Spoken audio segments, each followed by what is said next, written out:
Good morning, everyone, and welcome to our panel discussion with board directors from some of America's largest corporations. The theme of our panel is Boardroom Dialogue, a discussion on innovation, disruption, and the ingredients for high performance. So you're about to hear, and then you'll get a chance to ask questions of a few of the most important topics that boards are talking about this year. This year, Metric Stream's conference is centered on GRC for high performers. Our panelists here are individuals who sit on the boards of publicly traded companies. In my opinion, that makes them among some of the highest performers in corporate America. Board members are already accomplished in one, maybe several careers. And they're chosen by their peers, they're voted on by investors to make decisions on the practices, policies, people, and even political decisions regarding multinational corporations. Of course, among their fiduciary responsibilities is to oversee how well their senior executives manage the risks in the company. Directors, and in particular, risk committees of the board and audit committees at most boards, are given the awesome task of understanding the business, the strategy, and then the key risk indicators that can ruin those. Their jobs are to understand a little bit of everything: the technical aspects of the company, the talent, the culture, and then to guard those with good judgment and the latest technology. In some cases, boards go off course. Then you and I hear about them. Indeed, they could end up in news articles like the one that I wrote in February, "The Worst Corporate Reputational Crises of 2016. I'm happy to say that none of today's panelists are in that group, and there's much that I'm hoping that we can learn from listening to them. So we have 3 directors and 1 consultant to boards. So now let's have all of our speakers briefly introduce themselves, starting from the far end. Great, thank you, Tony. Good morning. I'm Pamela Craig, and I'm delighted to be with you all because what the jobs you do on behalf of your companies, I believe, are among the most important. I spent 34 years with Accenture and had a variety of roles, starting with audit with Arthur Andersen, went into consulting for 20 years, and then was responsible for being part of the management team, both in operations and then as my last 7 years as CFO. Spent a lot of time partnering with legal to cover everything as it related to finance, internal audit, compliance, and risk. I retired 4 years ago, and since then I've served on 4 corporate boards, VMware and Walmart, and I currently chair audit committees at both Akamai Technologies and Merck. Yeah, I'm glad I'm sitting a second as well before all the other board names are mentioned, but my name is Dion Minar. I'm with KPMG, been with KPMG for 25 years. I do sit on a non-for-profit board on a startup charter school, but I do a lot of board advisory work within my ERM and GRC role, board assessments, board education, etc. So I interact with boards on a frequent basis. Another part of my day job is looking after the US practice for internal audit, Sarbanes, I mentioned ERM, GRC already, and compliance. So pleasure to be with this distinguished panel. And I'm Shelley Arsham. I've had the opportunity to meet all of you so far. So I've been the CEO of Metric Stream for over 12 years. In addition, I serve on the boards of Verizon and Nordstrom. I serve on the audit committees of both those companies, and I also serve on the corporate governance committee for Verizon. Well, good morning. I'm Ron Williams. I'm former chairman and CEO of Aetna. I serve on the boards of American Express, Boeing, and Johnson & Johnson. At American Express, I've chaired the audit committee and the risk committee, served on compensation, served on nominating and governance. At Boeing, I chair the finance committee and have served on virtually all the committees there. Also work in private equity and have had a lot of experience in the interaction between business and government in the context of healthcare and healthcare reform.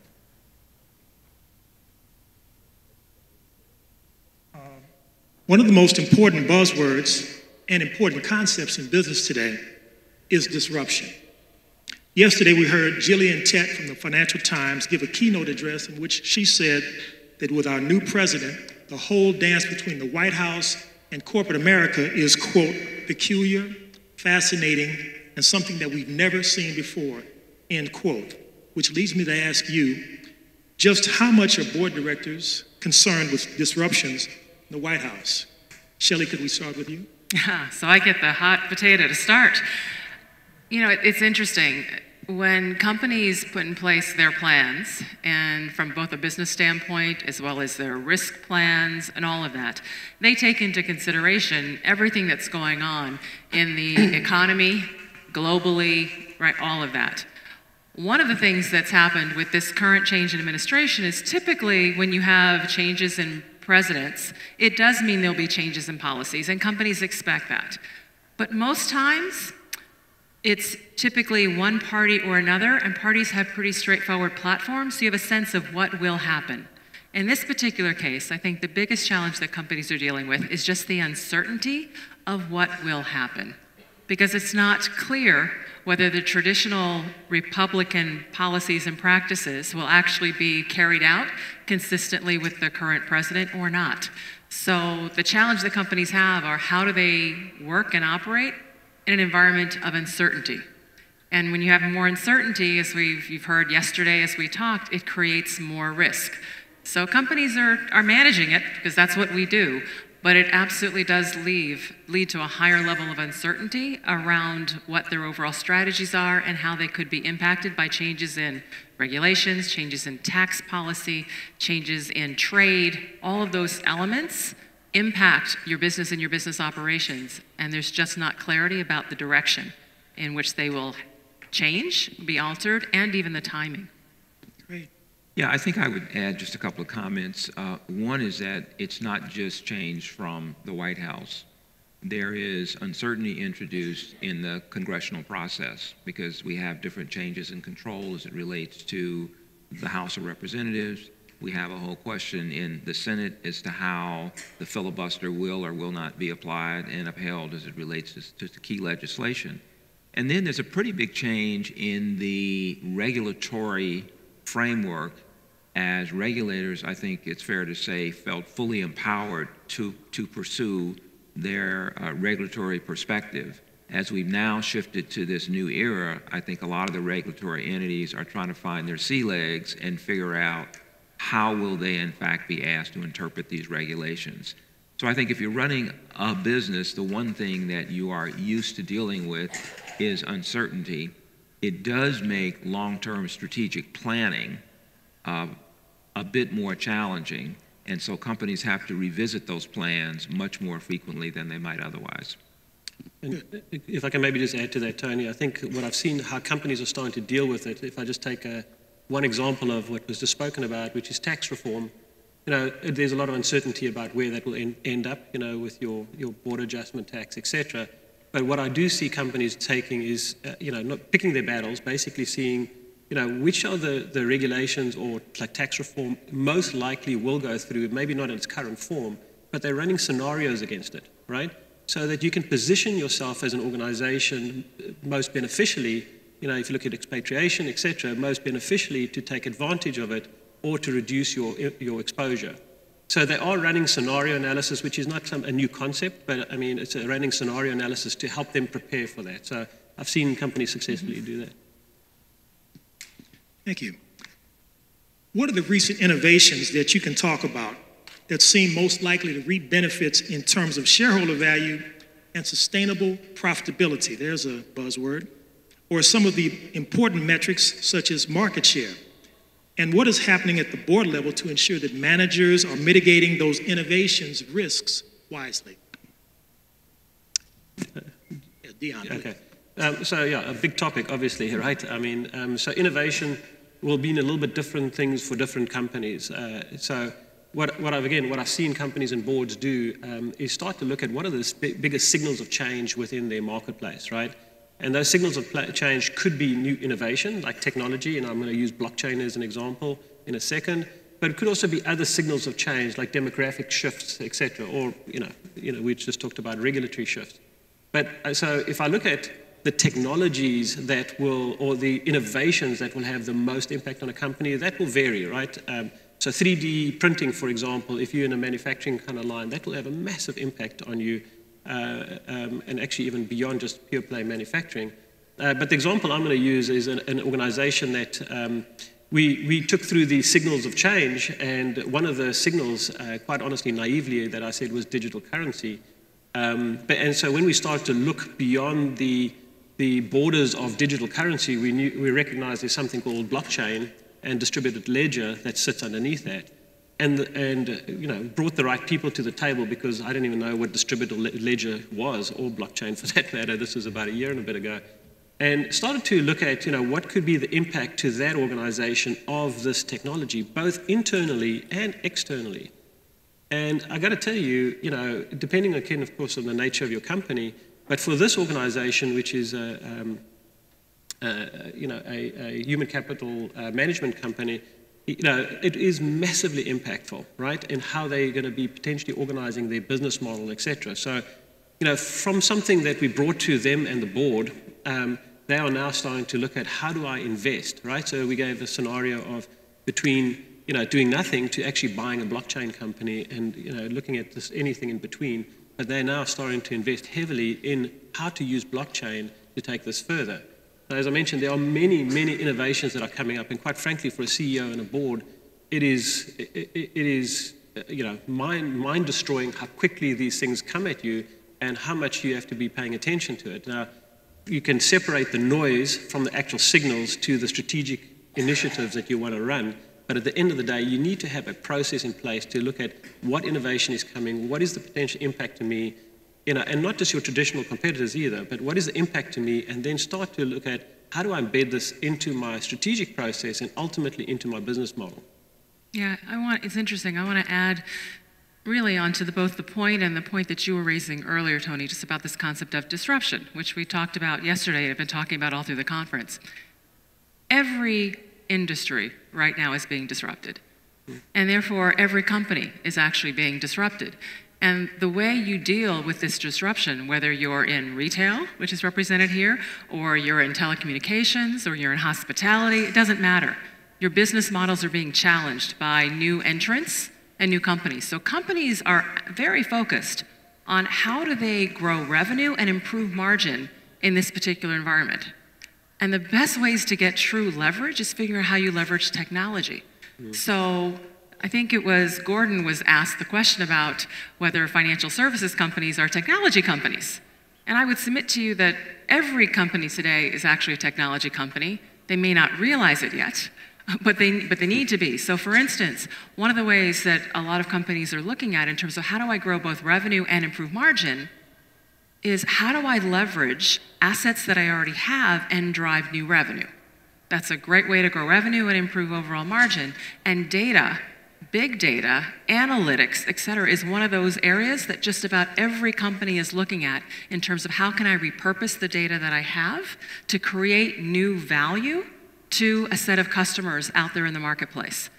That's why we're seeing so much conversation around this concept and this topic of big data and analytics, et cetera. It's all about how do I unlock value that can indeed be earned from another customer out there, right, as a result of something I already have.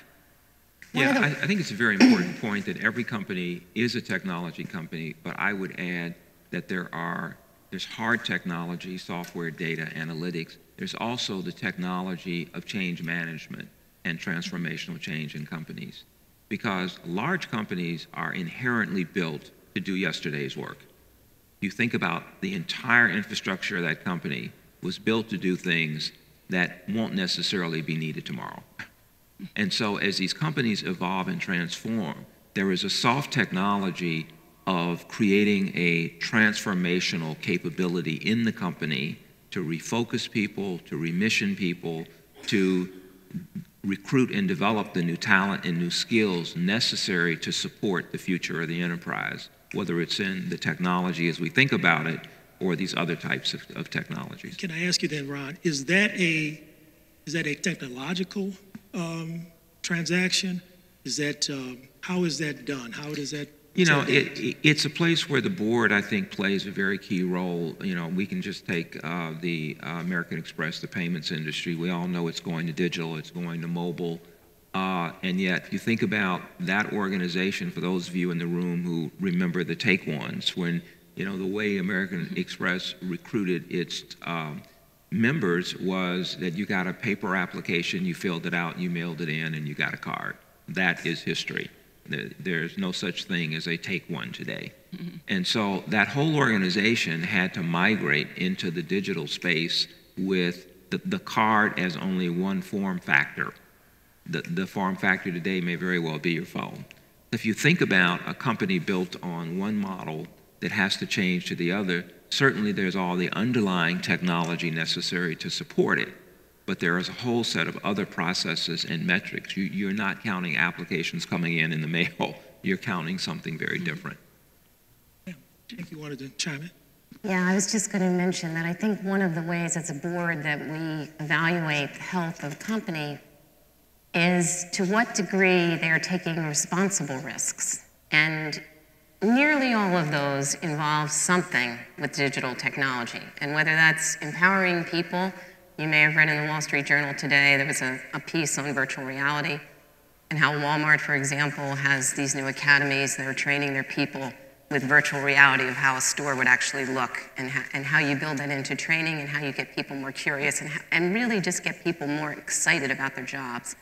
But then also, as you're reaching customers, as Ron is just saying, so the company should be taking a series constantly of responsible risks, some of which will fail, but then how do you move on from those and build on to the next one? So while I think we, in our roles, sometimes shy away from risks, risk is actually something to embrace. Mm-hmm. And how do you have a culture and a way of working that really fosters that and embraces taking responsible risk? I think you have some adherence in this audience to that whole concept of embracing risk. Mm-hmm. A couple of years ago, one question I asked board directors here to comment on was how organizations are building governance, risk, and compliance from both the top down and the bottom up. Could you panelists discuss a few concrete examples or corporate cases that you've seen either at your companies or elsewhere? And are you generally seeing the concept of pervasive GRC being used, or is it still a less integrated version? Pam, could you start? Sure. Well, obviously, integrated is good. But let's just start with the notion that sometimes the wake-up call for compliance, and I'm sure you've experienced this, I have on at least one of my boards, comes when you have a crisis. Something goes really wrong, and it's like, uh-oh, and then all of a sudden, the compliance program gets a lot better. To me, it's always about what do you do culturally from the top down and the bottoms up to do things right the first time? How do you really try to get that into the culture that that's what we're striving to do? Because people love to complain about compliance and audit and whatever else. But actually, if they just get it right the first time, then none of that is a question. So I think that's the most important thing to foster in a culture. In terms of compliance, I have been pleased to see the progression of people being business people, not compliance people, meaning that they're always thinking about how to get the business better, and as we think about compliance, making compliance just a totally natural act.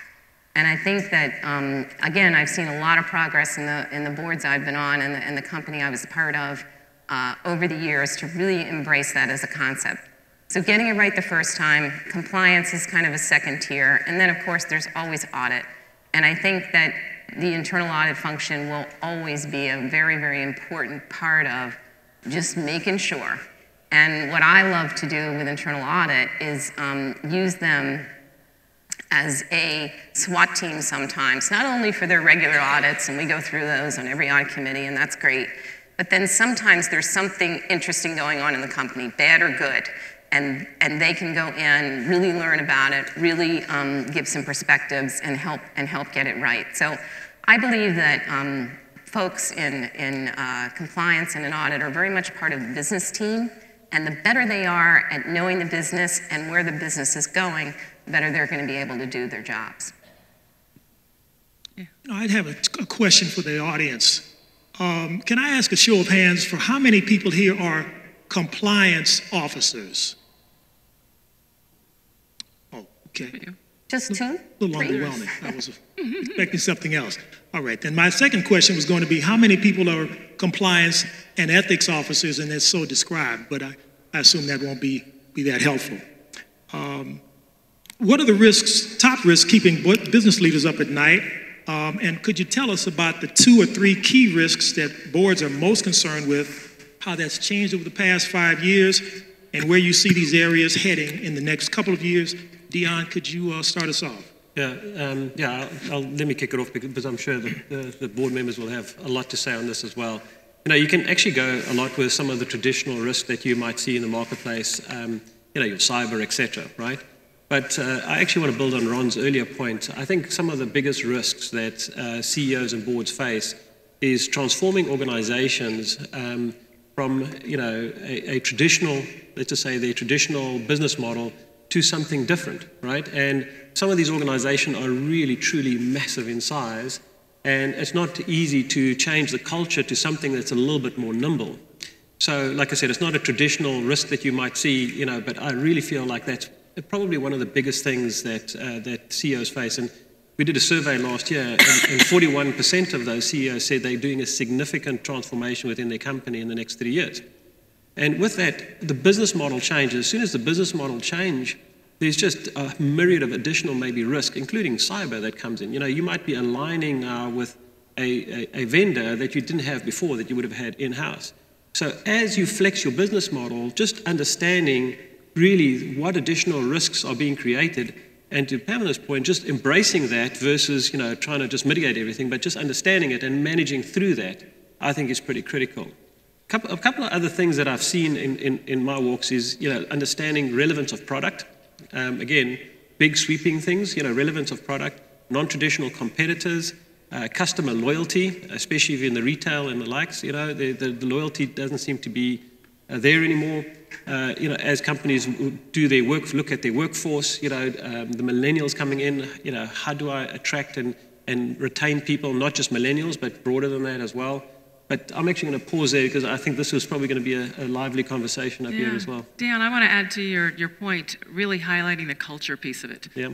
Because there isn't a board conversation around just what's important and top priorities that doesn't include culture. That's right. that I've been a part of. And it goes to your point. Because these business models are under stress, because they're being disrupted, companies know they have to change and evolve. And changing and evolving, they need to do while they either continue to drive the same culture or they start to modify and shift the culture. And we've seen some, you know, terrible examples of when culture does not actually meet with the overall priorities as communicated, right, of an overall company. Some awful things can happen on the execution side of it. So there's a lot of focus around culture, and it starts so much with tone at the top. And I just love, I don't know if Spiro's in the audience, but I just love Spiro's example of tone at the top and echo from the bottom. I just thought that was a perfect way of describing the importance of driving culture that just goes all the way through. And Ron, I know you just did an article recently talking about culture in the boardroom. Yeah, I just did a post yesterday on Forbes on culture and the role of the CEO. And the way I think about culture is the culture are the curbs on the highway.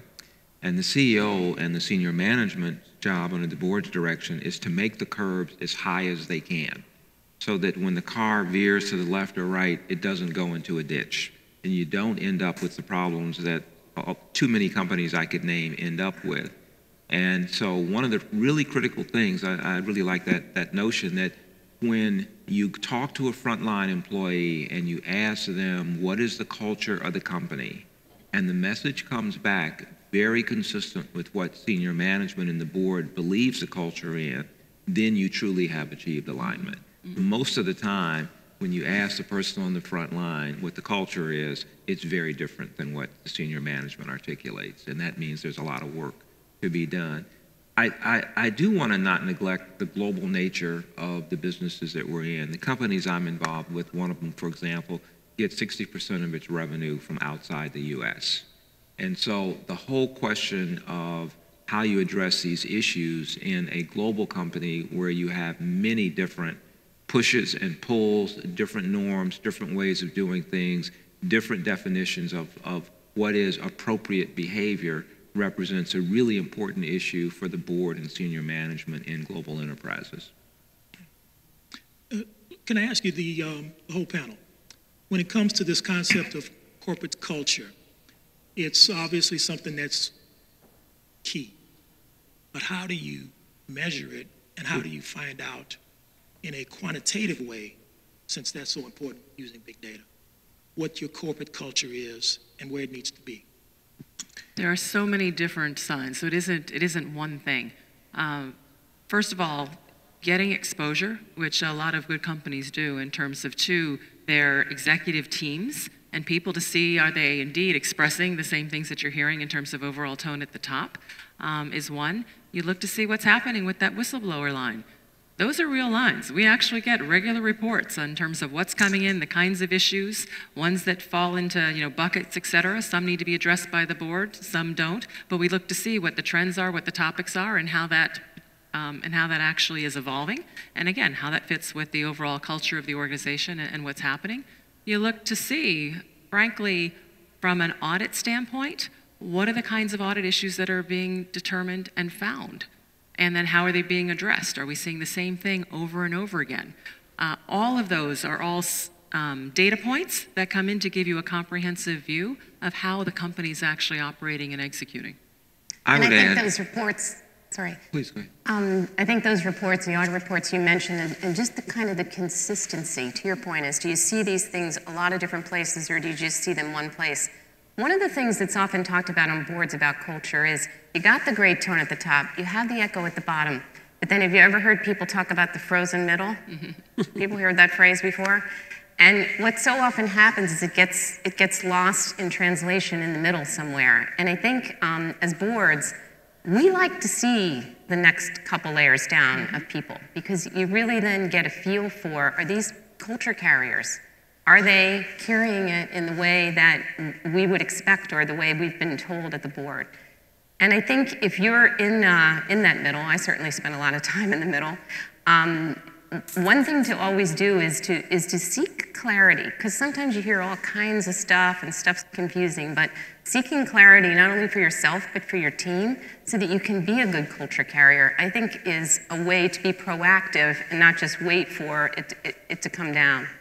One other point on measuring culture, which was your question, Tony, I advise a board, Spencer Stewart, which is a search consultant firm, but they have a tool, actually, that measures culture. And I'd never heard of that, but I have gotten exposure to it. So if you ever wanted to look at something like that, there are tools out there now to actually measure culture and what kind of culture you have and understanding, its strengths and other places to tackle.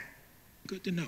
Yeah, just a couple of additional comments. I know one company I'm involved with, J&J, has something called the Credo, which really embodies the values of the company. And the board actually takes about every year and a half, 2 years, we devote a substantial amount of time to discussing that Credo and making certain that it reflects the direction of the company that we want. And then senior management does it, and across the enterprise, they have Credo sessions where employees come together and discuss the values. Also, I would echo this notion of metrics in the context of surveys. One of the tools I've seen most effective, when you do an employee engagement survey, you ask the employees in their unit, does your manager, your supervisor, the person you work for, behave consistent with the values? And so there you get a sense of alignment, and you also get a sense of where the variances are in the organization in a very specific and actionable way. Yeah, one point that I'll also add, the reason this whole concept around culture is so important is there tends to be a pretty good correlation between the strength of culture and the ability to actually take calculated risks. Because if you have a very strong culture and people understand what the parameters are, what the philosophies are, what the beliefs are, et cetera, the decision making that they make every day, which happens at that mid-level, right, low level, all levels, is actually easier because people are using kind of the same frame of the values of the company, et cetera, to make those sets of decisions. So if you have a strong culture, it typically sets you up to be able to do a better job of capitalizing on the risks that Pam was talking about earlier. So it really is an important element. And it's also an element that, especially people in this room, when you look at people that are focused on enterprise risk management, right, on overall compliance, on driving key audits, et cetera, you're actually helping to reinforce and drive and set that overall culture as you partner with the business. Great. In your opinion, what is going to be the biggest factor for the potential success or failure of individual companies in corporate America and globally over the next 3 years? Is it going to be rising healthcare costs, changing demographics, income inequality, or the rise in nationalism both here and abroad? Please tell us which one you choose and why. Brian, could we start with you? Well, it's very simple. It's all of the above. You know, the idea that a business is under stress in one direction simply doesn't exist anymore. And I'll give you just an example. You take the auto industry. Well, young adults used to greatly value the day they got their driver's license, and owning a car and driving was critical. People would just as soon take an Uber or Lyft or whatever the local service is, and don't really see owning a car as a fundamental part of their activity. And so every business is facing fundamental attitudinal changes and transformation. So the single biggest issue is managing the pace of change and staying connected to how your customers are evolving. The second biggest is your workforce, because at the end of the day, it's really all about the people and the talent. And the companies that win are the companies who feel the absolute strongest team for the issues that they confront in the future. I think the whole question of globalism is clearly present. You know, long term, I think it is a transitory blip. I think it's hard to argue that most countries have not done better as a result of globalization. There certainly are, within geographies, opportunities to equalize what those rewards have been. Healthcare, the U.S. is headed for a very serious set of discussions. Because if I asked in this room, is there anyone who wouldn't spend $10 million to live another year if they had it personally, or they could get somebody else to pay for it? Is there anybody who wouldn't put their hand up? And I can tell you, I would. Mm-hmm. And I think we haven't confronted the fact that resources are in fact finite. We have the ability to do some absolute marvelous things that were unimaginable. We've increased the life expectancy from, you know, in the early part of the 1900s, 56 years was how long people lived. People are celebrating their 80th, 90th, 100th birthday. And if you think about it, for a lot of people, they actually are living longer than they actually worked in the workforce. And so healthcare represents an enormous opportunity for us. And it is going to be a very important issue for the country as a whole, as it consumes a bigger and bigger part of our budget, which leaves us less resource to invest in infrastructure, less resource to invest in innovation, research, and development. So there's some tough conversations coming.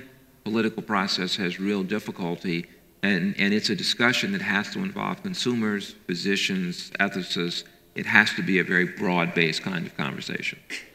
I think we need to take this opportunity. You've run a healthcare company, and you advise the government, and can you just give us your thumbnail advice on what you think would be the best choice for America? You know, I think the best choice is really to empower each consumer, basically some kind of refundable tax credit approach, where based on your income, you received a refundable tax credit that let you go into the market and buy a health plan at a defined level that people felt was acceptable.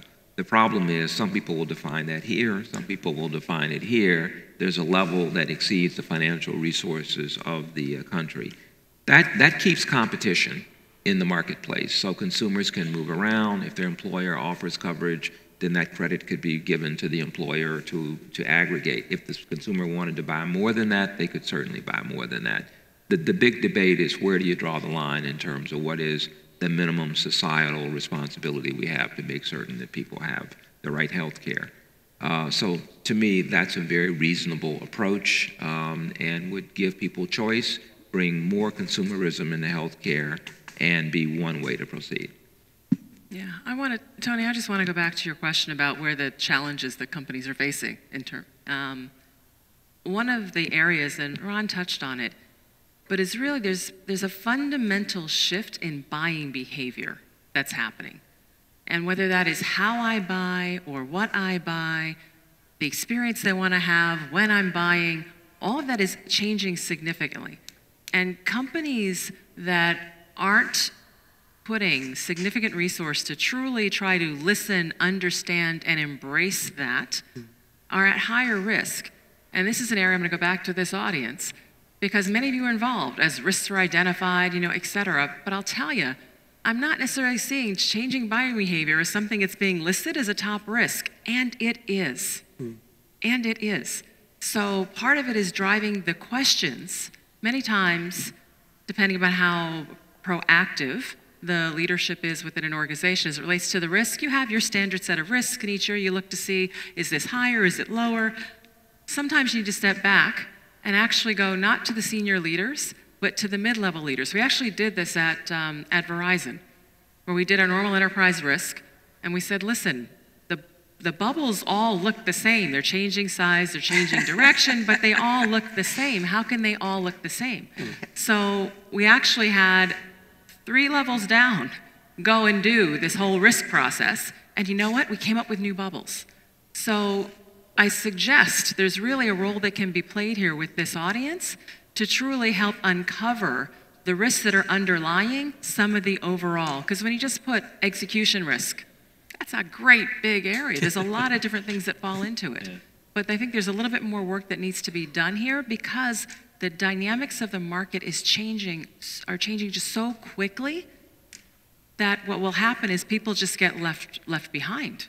Whether it's the taxi cab industry, hospitality industry is under huge stress right now as a result of what's currently going on. Well, Airbnb's and that model has been around now for a while. That's not new. So what can we do to actually start paying attention and listening earlier to some of these changing shifts in behavior? Yeah, I'm glad you brought that up. Anybody else? Yeah, I'd like to. I absolutely agree with that. I think, I called it signals of change a little bit earlier, but we all know there's an up and a downside to risk. But this is truly the case when you start to look at, what are the things in the marketplace that I should either take advantage of or protect against, right? And it's a decision process. And I think the fear that I have for a lot of companies, I mentioned a little bit earlier, but there's so much coming at them from both a technology perspective, a regulatory perspective, an uncertainty in the government perspective, that they dismiss it all as noise. And they just go to what they know, which is their current core product or service. And I think to Shelley's point, if you really just do that, you are going to be a dinosaur pretty quickly. So understanding what are those signals that are impacting you and peeling the onion a little bit to see how is it going to impact this organization, and preparing for that from a strategic perspective is so critical. And that agility, to answer your original question, I think agility of companies is absolutely critical and not easy, right? Because a lot of companies have a lot of, DNA embedded in them that's, based on history. So I think, and there's change management comes in, all the rest of it, and I don't want to throw everything on the table now, but I think, I do think that this is an opportunity, especially for this audience in the risk, compliance, et cetera space, identifying those things that are ultimately going to become strategic imperatives, and you work with strategy as well. It's not something you do in isolation. I don't know if you have. I think it's all been said. Yeah, on that topic, the disintermediation of the workforce. Here's a statistic for you. Between 6 million and 7.5 million retail jobs in the United States, these are jobs in supermarkets and gas stations and T-Mobile phone stores, are at risk of being eliminated due to automation. There's other thousands of jobs, you've just talked about lawyers, that are going to be eliminated as well. that's got major implications for the country and for corporations. Now, we know that you have hard decisions to make when it comes to the bottom line, costs, efficiency, but do you have any recommendations for what, and you've given some great ones about what your companies can do, but for what government and what corporate America as an aggregate can do to keep people working and contributing? I think the biggest thing, and it was mentioned here before, is how do you really stay up with what is happening, anticipate what's happening next, and then be always thinking how to train people, skill, reskill. What do we need to do to keep up with this? I mean, who would have thought? I mean, certainly when I was auditing an accounts payable ledger 38 years ago as a first-time auditor, I did not think that that work would be being done by robots and artificial intelligence as it is today, where literally accounts payable clerks are pretty much going to go. And so I think, so it's not so much that an accounts payable clerk loses his or her job, but what can that person do next? And how do we think about continuing to add value to the businesses and the companies we have? And so that's what the strategy in the companies really needs to be thinking about, is because we know it's going to happen, and it either can be done to us, or we really figure out how to move with it. And it's going to be very uncomfortable. This word disruptive is used over and over again. It is. It will continue to be really, really disruptive.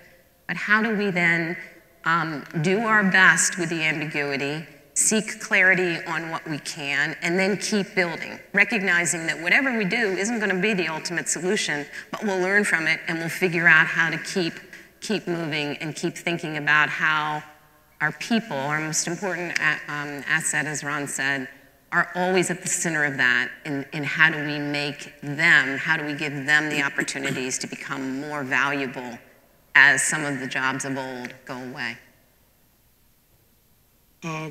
Just, I think this will be the last question, then we'll open up the floor to you, the audience.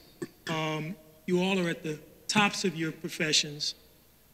We probably benefit from hearing what the best business advice that all of you have been given that you could share with us. It could be a current bit of advice. It could be the best advice your mentor ever gave you. I'm going to ask each of you, starting with Pam. So I think the best advice I got when I first started leading people was create the environment for them to succeed. And I think that's the hardest thing, right? I mean, that's hard, right? That's certainly hard right now in this time of uncertainty, but if it just as a principle, if you can think about doing all you can to help them do whatever their jobs are as well as they can do them. And I've always tried to follow that advice, and I think it was very good advice I got early on. Something I could use with my children. My advice came from a typewriter, believe it or not. Who knows what the Smith Corona was as a company? Yeah. Smith Corona. So I actually didn't know. So I was in a CEO's office, and he has an old typewriter in his office, and he's got one sheet of paper in there. And the sheet of paper, it's a Smith Corona typewriter, which, for those who don't know, was the machine, right? They owned the marketplace. And again, nobody knows who they are. And it basically said just one thing: do not become like Smith Corona, right? And I've applied that quite honestly to my personal life as well. In other words, if I look at reinventing myself as well, skill set wise, etc., and constantly, I always say, I get uncomfortable when I get comfortable. So, and it's the same concept, right? So if I get in a rut, I need to get out of that rut, right? So if I get too comfortable. So anyway. Yeah. The best piece of career advice I got early on was take risks. Many times we try to do the safe thing, the easy thing, make sure you have all the skills, all the experience, everything you need before you actually stretch yourself to do the next thing. And the feedback that I got, fortunately early on, and I've taken it, is take a risk. Believe in yourself. Know that you can indeed rise and grow and learn and whatever to do, whatever you need to do next. But go after that next thing that feels a little uncomfortable, to your point. And when you do that, you'll have more opportunities that will actually open up for you. Could I ask, who was it that gave you that advice? Maybe not the name, but the job description? Or? Yeah, actually, I got that. I was starting out as a salesperson with IBM, and I got that piece of advice from a branch manager. Okay, Ron, how about it? Yeah, I didn't know the branch manager, but I'd say that's the same advice I got. And in my case, it was very early in my career. I was working in Chicago, and I had an opportunity to move to Minneapolis. Now, as a kid raised on the south side of Chicago, I thought Minneapolis was right next door to Alaska. Okay. So on my list of things to do, it was not very high. And I talked about it, thought about it, talked to a good colleague, and he said, what's the worst thing that happens? You go there, you don't like it, you come back, not the end of the universe.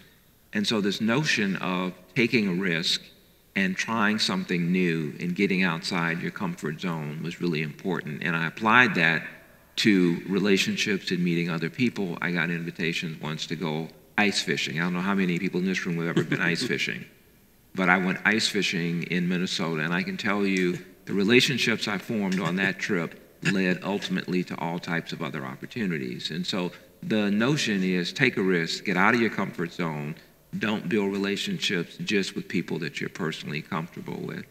The other piece of advice I would give is reinvent yourself. Understand the strategic intent at least 2 levels above you. You work for someone, you understand what they do. You need to understand the strategic intent. And I'll give you an example. You may be in a unit where that unit is basically a cash cow, and it feels like you're getting no resource, you're getting no respect in the company, et cetera. But if you understand the strategic intent is, yes, you are a cash cow. That's so the company can reinvest someplace else and grow. And if you understand that, then you position yourself to go where the growth is. If you don't, you just feel like you're a victim and there's no opportunity. So a couple of things. Excellent advice. All right. I think it's time to open up the floor to you in the audience to ask questions of our panelists.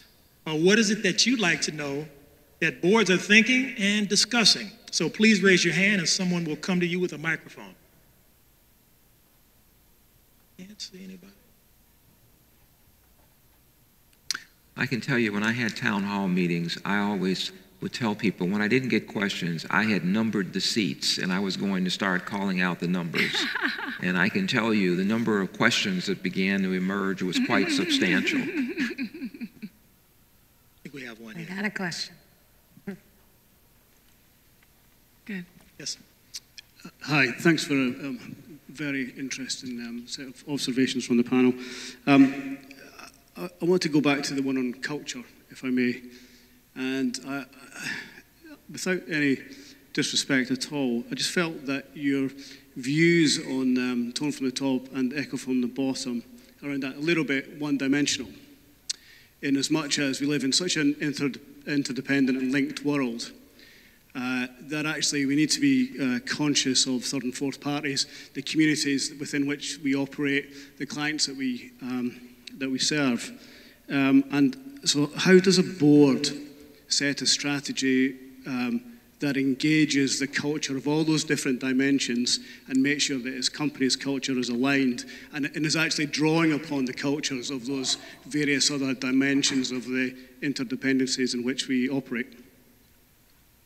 Okay, so you may have to respond as to whether you're one-dimensional or not. Can you speak on that? Well, I would try and say that one of the things we haven't covered is that the culture has to fit the strategy and the strategy has to fit the culture.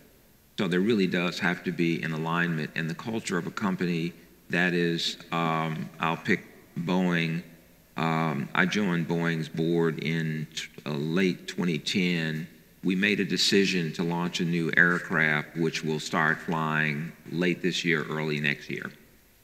And that new aircraft was simply putting new wings on the 737 and making certain that it was safe, it worked, and all the adjusted changes. So the lead time in a business like that versus a business that's in fashion, for example, where the fashion cycle is very, very short. So the culture of the company has to really fit the industry. And the strategy of the companies, I think one of the things the board can do is make certain that there is a fit and recognize that the culture, it isn't one-dimensional. It has to reflect recruitment, training, development, compliance. There's a whole set of issues that really have to interrelate and reinforce the strategic mission of the company. I would just add very quickly. I think it's well known to everybody. Obviously, performance measures drives culture significantly as well, right? So I think to Ron's point again, as you look at your strategy and you're looking at executing that strategy, how are people being measured? Executives, but also your middle management, and as it filters down, how's it being measured? And I guarantee you're not going to get it right the first time. So you almost need to do a test again, whether it's driving wrong behavior somewhere along the line, unintended wrong behavior normally, right? But that you need to make a correction on. Because as soon as you measure somebody for something, as we all know, that's going to drive their behavior to a large extent. So that piece is a little bit of a dance as I look at embedding the not just the strategy, but also the cultural expectations into the organization. Next question. The environment around being a board member has changed drastically in the last 10 years from a personal liability perspective. So how do you handle that being a board member, and how do you see that impacting people who want to be board members in the future? It does impact. So yes, boards have D&O insurance, et cetera, but frankly, it's much beyond that. It puts frankly more onus, which is where it should be, to ensure that you're actually doing the right thing and taking due care in all actions that you take. So I think one of the things that's happened is, first of all, I think boards have become more independent than they were if you look just back a decade or so ago. I also think it's raised the overall game and how boards execute and operate, because they have to make sure they are doing the right thing, and that will indeed come through under any scrutiny that may happen. Because I will tell you, if you're on most companies at some point, go through some type of M&A activity, right, go through some type of major launch or geographic expansion or whatever, and you get sued all the time. I mean, if you do an M&A today, you buy a company, I don't care. There are lawyers that are just waiting for, as soon as it's announced, there's a lawsuit, because they're hoping that something in the process didn't go the way it was supposed to go and they can go get their dollars. So there is a constant focus on the procedure, the process, the diligence, et cetera. And we spend a lot of time making sure we're actually doing all the right things for every set of actions. To Shelley's point, boards are raising their games, and that's good. That's good for all of us. Mm-hmm. For me, when I go on a board, the most important thing is the CEO. And really, and at some point that CEO may change, but the board's involved in selecting the next one. And then the whole board culture. Do you want to be in a boat with these people when you have to deal with something hard? And so I think that's the second thing. And then the third thing for me, since I always end up on the audit committee, is the finance and legal team. And in the groups that fall under that, like compliance, internal audit, risk, et cetera. Because if those functions are good and high performing and are able to do their jobs well, and so if you have those three pieces, that's the essence of being able to, in my mind, go onto a board and operate effectively, and be able to work with finance and legal when you need to, work with your other boards members when you need to, and to support the CEO in driving the strategy for the company. Good. We have time for one more question. Is that someone in the back? There we are. Yeah, I wanted to let you know that I grew up in Wisconsin, and I've been ice fishing. Did you hear that? I couldn't. Can you say that again? We didn't hear you. I grew up in Wisconsin, and I have been ice fishing. Ice fishing. Okay. So to Mr. Williams' point, obviously boards have become more interested in risk and specifically cybersecurity these days. Can you provide some additional guidance on the level of detail that the board is interested in when it comes to that? Yeah, we actually definitely spend time on that particular area. What the board wants to know fundamentally is, are we doing all that makes economic sense to ensure that our data information systems, right, are protected? And if someone does infiltrate, do we have the ability to find it quickly and therefore react? Now, I will tell you that I have not seen yet what I would call the perfect, I don't know if it exists, set of reporting that comes up, because I know every time we have an overall review or discussion, there's always 10 more questions that come out of it. So I think as a board, we're learning what information will actually make us feel comfortable about that. And frankly, I think the teams, the companies, and the consultants are also learning in terms of what information to put forward. But at the end of the day, that's the objective of what we're trying to see, and we want to see, constant improvement and make sure that we actually know when things are happening. I will tell you, when we're told that we haven't had an infiltration, nobody believes it. Yeah, the only thing I would add is that there is a priority on the organization's resources. And if you're Boeing, it's pretty self-evident, given that they're in the defense business, in the commercial aircraft. If you're Johnson & Johnson, the formulations, the research, the studies, and making certain that you have the absolute laser focus, tightest on the crown jewels of the enterprise is extremely important. You want to stop penetrations everywhere, but recognizing what is absolutely vital and making certain that all of the resource, that if there's a place that you spend more than is prudent, that's the place. Mm-hmm. Well, with that, we've run out of time. I think it's an excellent discussion that hopefully sheds some light on what's going on in boardrooms around this country, and we want to thank the panel for it. Thank you. Thank you, guys. Thank you.